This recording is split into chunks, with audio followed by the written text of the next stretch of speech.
Car ಹಾಗೂ ದ್ವಿಚಕ್ರ ವಾಹನ ನಡುವೆ ಅಪಘಾತ, ದ್ವಿಚಕ್ರ ವಾಹನ ಸವಾರ ಸಾವು.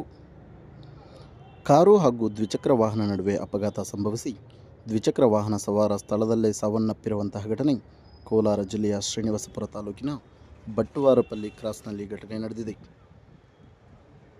ಅಪಘಾತದಲ್ಲಿ ಮೃತಪಟ್ಟಿರುವಂತಹ ವ್ಯಕ್ತಿ ಸೊನ್ನಕಲ್ಲು ಗ್ರಾಮದ ನರಸಿಂಹ ಎಂದು ತಿಳಿದು ಬಂದಿದ್ದು, ಅರಣ್ಯ ಇಲಾಖೆಯಲ್ಲಿ ದಿನಗೂಲಿ ನೌಕರನಾಗಿ ಕೆಲಸ ನಿರ್ವಹಿಸುತ್ತಿದ್ದ ಎಂದು ತಿಳಿದು ಬಂದಿದೆ.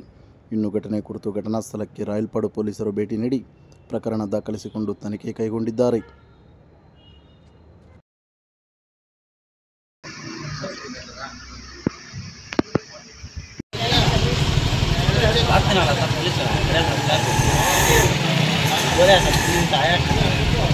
बंद कर डाले